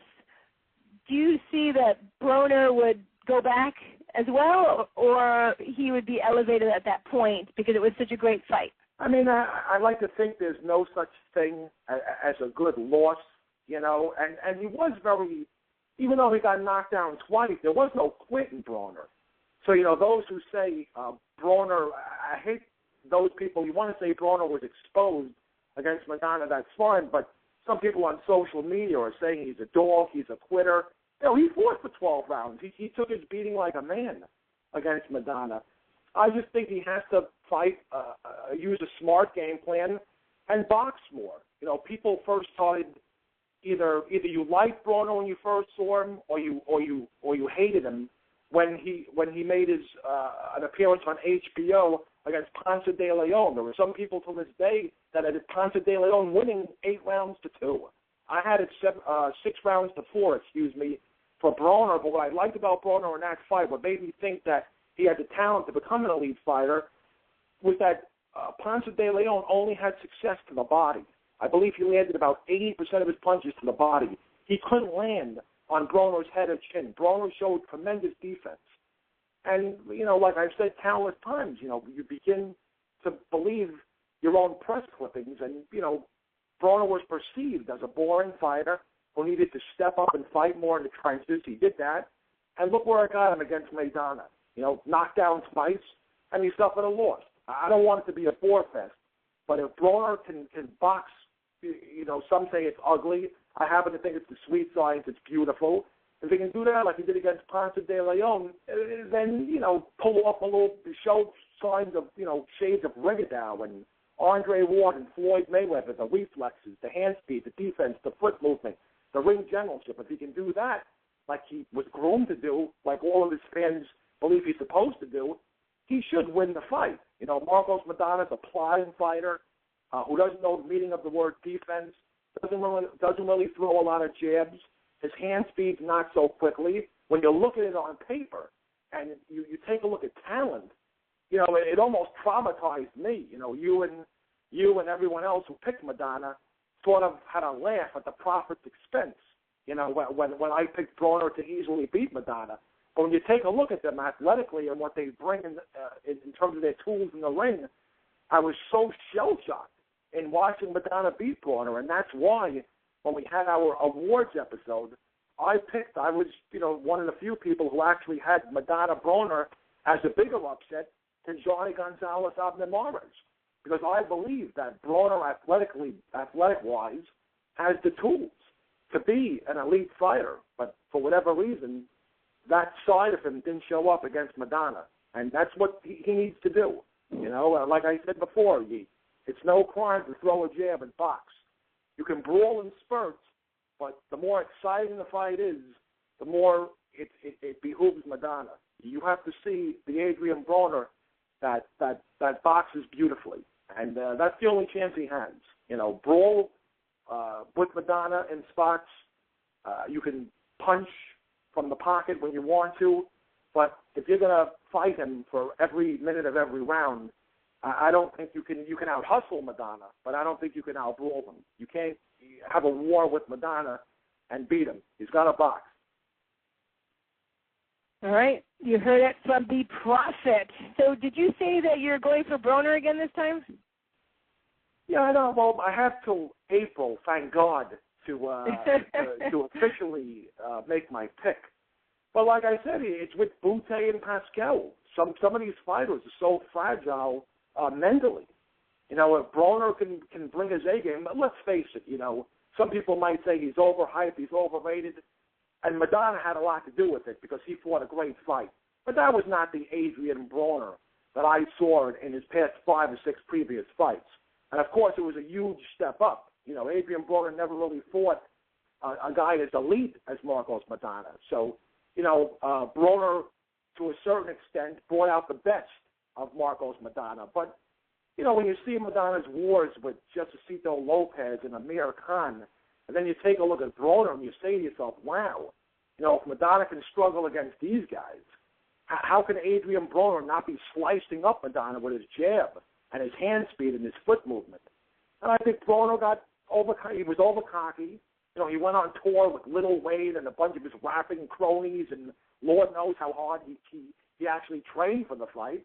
But like I said, it's a statement fight, and this time around, there's no excuses. If Broner loses, forget about it. His chances of being mentioned in the same breath as, guys like Rigondeaux and Mayweather and Ward are just over. It's back to the drawing board, and I don't think you'll ever see him again. I'll be so bold as to say that if he loses to Madonna, I would not be shocked at all to see Adrian Broner retire and never box again.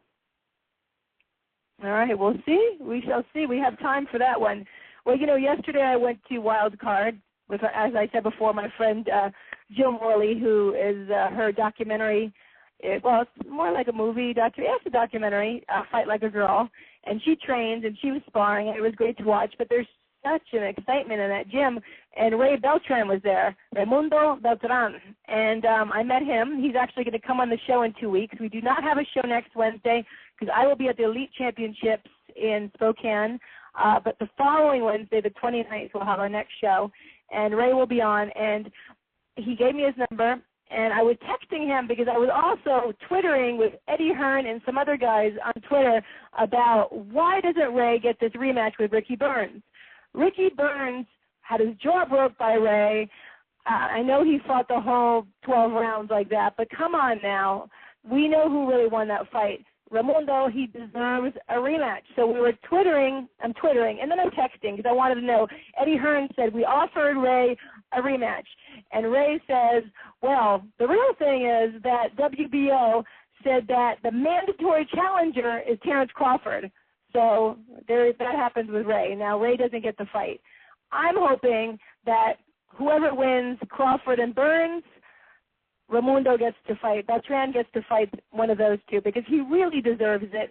It's just not fair. I know there's politics all over the place, but I want to see Raimundo Beltran fight Ricky Burns. If not Ricky Burns, if he ends up losing, then Terrence Crawford. What do you think of that, Prophet? I agree wholeheartedly with you. And if there was an award for Highway Robbery of the Year back in 2013, it was the Burns-Beltran fight. I saw that fight. He broke his jaw. He won 9 out of the 12 rounds. I can't believe he didn't get the number. Burns was the guy, for all intents and purposes, who when he was a he ducked for the longest time. He ducked Adrian Broner, and he didn't want any part of him. Broner moved up in the weight class like he did, and I don't think we'll get to see the rematch because I'm picking it now. I almost guarantee you that when they fight, Terrence Crawford, who to me is a great prospect, who's on the verge of becoming something special, I think he kind of toys with Ricky Burns. So I think eventually the rematch won't happen, and hopefully in a perfect world, when Crawford does win the world title from Burns, and mark my words, I'm the prophet. Sometimes I'm cocky in my ways, and there's no doubt in my mind he will beat Burns. In a perfect world, he'll make his first title defense against Beltran, who really deserves it. I hope so. Yeah, the fight's set for March 1st for Burns and Crawford. It's selling like hotcakes. The tickets, it's pretty amazing how fast they're selling. So if you want to go see that fight, make sure you buy your tickets now. And then we will hope that what Beltran deserves is to get a rematch or at least win the decision of the two. On Twitter, one of the guys is telling me that Crawford is going to TKO Burns. So we shall find out. We shall find out if you are correct, Crawford. But we have to move on because we are almost running out of time, and it's been a good show. I've enjoyed Chris Arreola and Freddie Roach.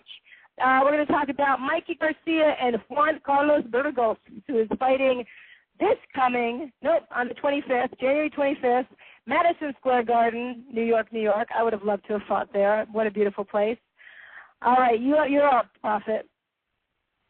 Yeah, I think this is Mikey Garcia's toughest foe to date. This will be Juan Carlos Burgos' third attempt at a world title. He was unsuccessful when he fought Rocky Martinez to a draw in his second title attempt and lost overseas in Japan in his first title attempt. So he's going to be very, very hungry.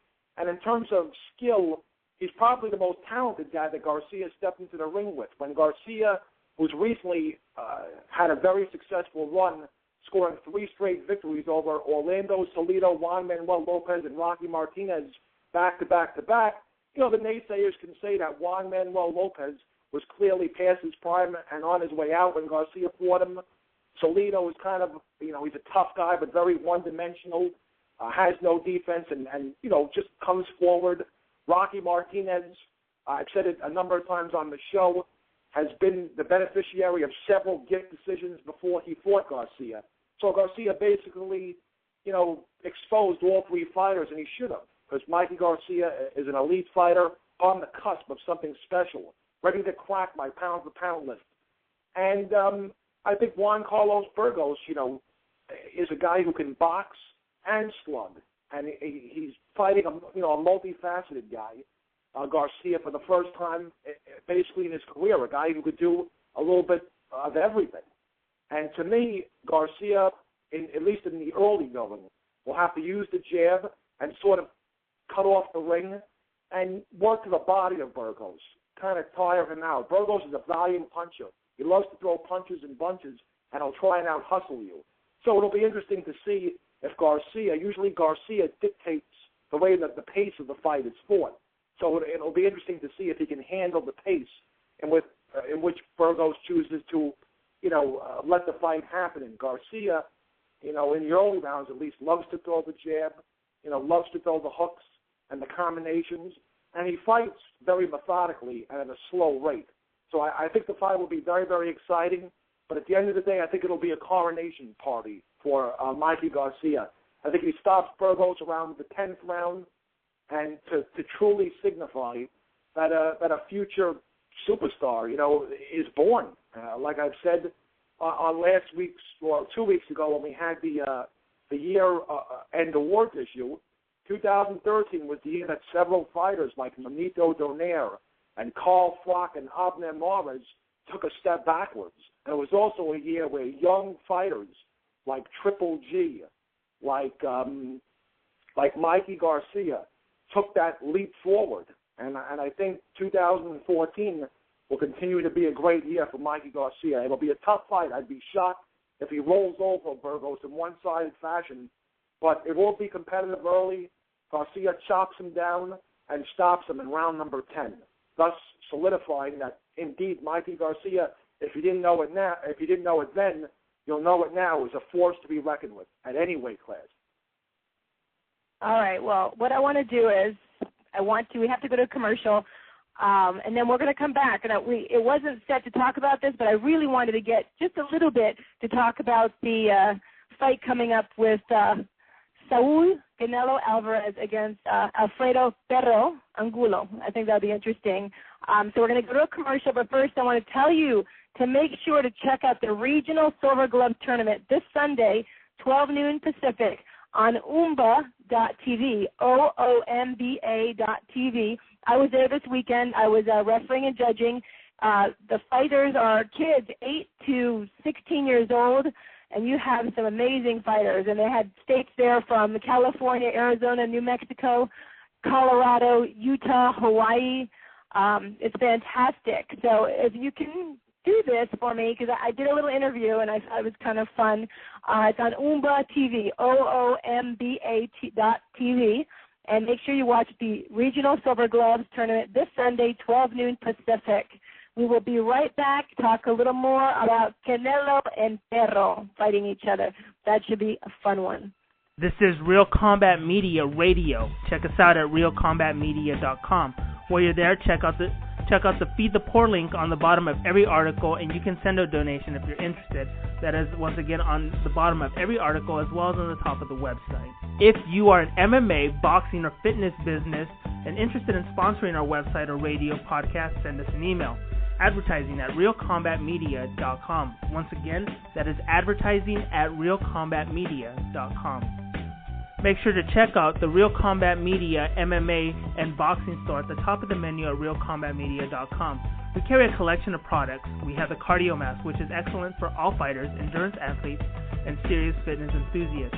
Once you are in the Real Combat Media store, click on the banner on that page. We also carry Alpha Brain. Alpha Brain is a great and natural product which activates your brain's neurotransmitters and helps you think more clearly, which improves brain function.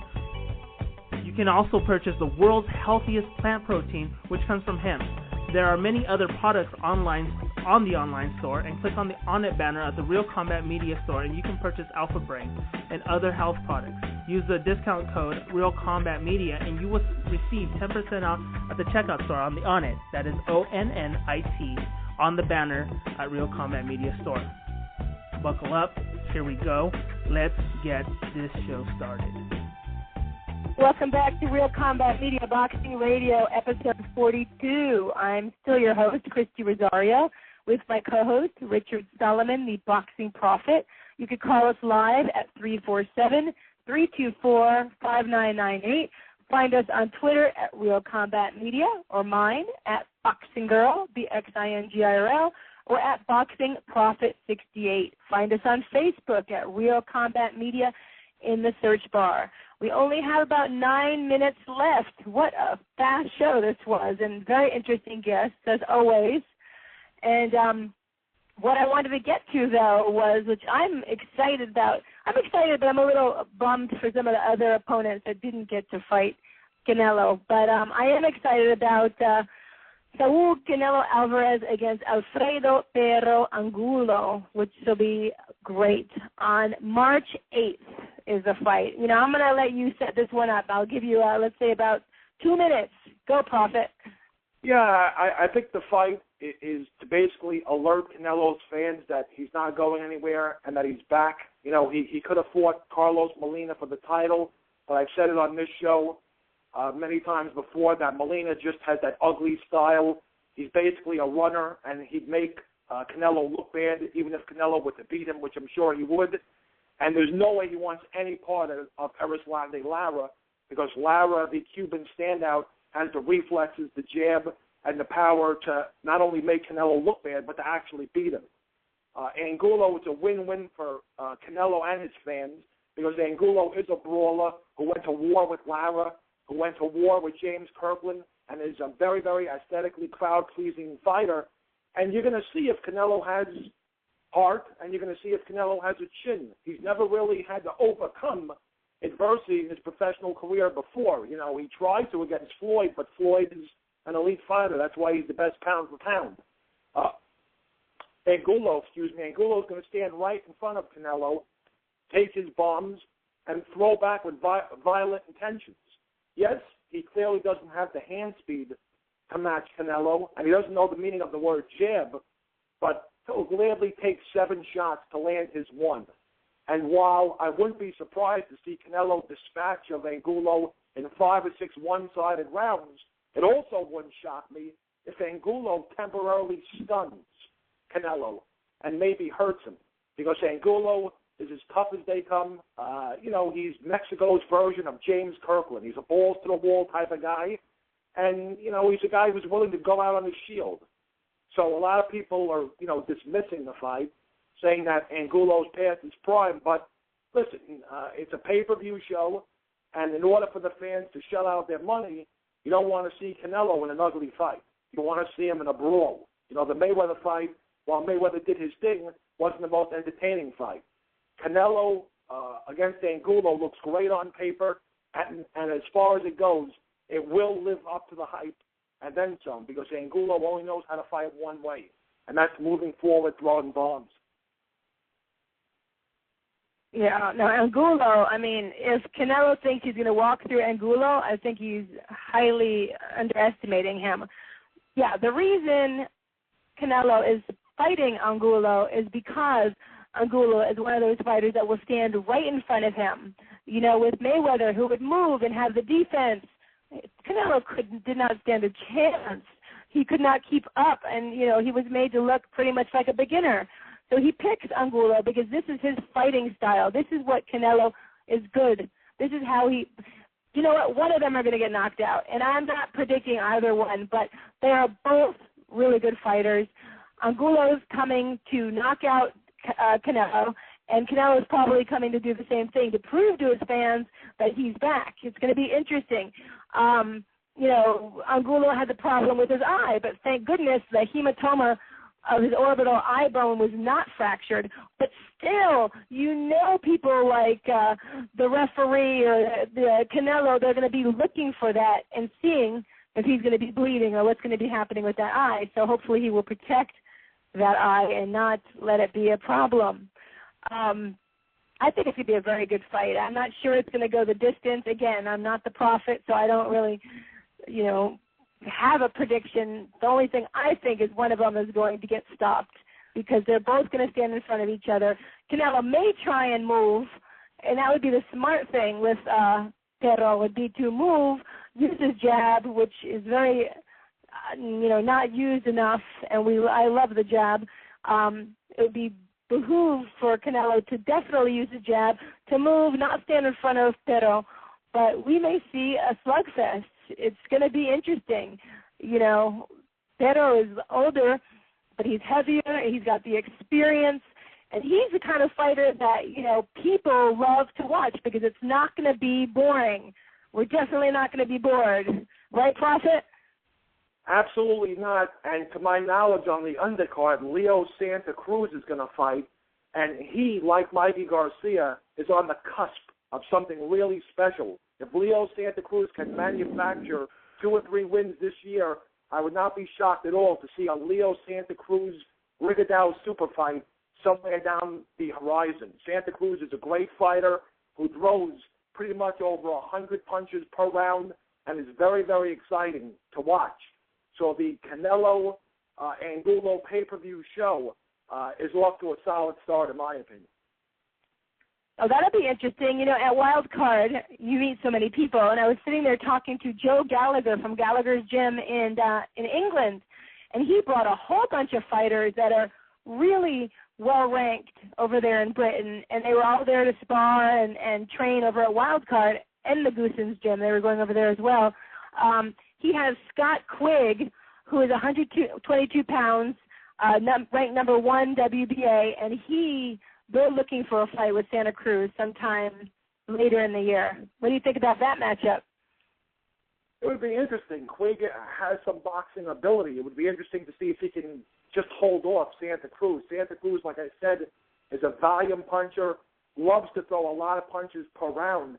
It would be an interesting tactical fight, But I think there's no stopping Leo Santa Cruz. I think he's a star on the rise. He's a machine. And I think, we know how much, you love Rigondeaux. he's the only guy within that weight class, and I think that can give Rigondeaux any sort of competition. So, I don't want to, pick and choose my favorites, but personally, that's sort of a dream fight. The two dream fights for me in 2014, if I was a matchmaker and there would be no such bogus thing as a Cold War, would be Leo Santa Cruz against Rigondeaux and Andre Ward against Triple G. Those are my two big super fights, which, if we don't see in 2014, hopefully Andre will in 2015. Well, it's funny because that wild card, I kept hearing things float around like Cotto and Triple G, and Freddie was saying that Cotto too wears 20-ounce gloves when he spars and trains. Wouldn't Triple G be just too big for Cotto? Yeah, I think that should be the end of discussion right there. I mean, Cotto is battling history. He wants to be Puerto Rico's favorite son and become the only Puerto Rican fighter to win 4 titles in 4 different weight classes. And, Sergio Martinez has looked kind of unimpressive in his last 2 fights, and he is getting up there in age. His knees aren't exactly healthy, so it wouldn't surprise me if Cotto pulls the upset, and he will be probably a slight underdog in that fight, but Triple G is another beast altogether. And there are a lot of haters out there. There are a lot of people that have said Triple G doesn't deserve the praise and respect he gets because he hasn't fought anyone who's top, worthy in his weight class. But that's because, dare I say, a lot of super middleweights are afraid of him. I think it's a daunting task for Cotto. I wish him nothing but the best against Sergio Martinez, but I don't think at this stage of his career, maybe a young Cotto could hang with Triple G, but at this stage of his career, I like Triple G big time over Miguel Cotto. Okay, well, we have to end. The show is fantastic. Prophet, I will see you in 2 weeks. Have a good day. This has been another great show. We really enjoyed speaking to Freddie Roach and Chris Arreola. We will be back in 2 weeks on Wednesday, January 29th, 4 p.m. Pacific, 7 p.m. Eastern with episode 43. Special thanks to Sue Fox at hotboxingnews.com. She always puts our press release up. If you're putting our press release up and would like acknowledgement, please feel free to contact us. Have a great week. Take care. Enjoy boxing.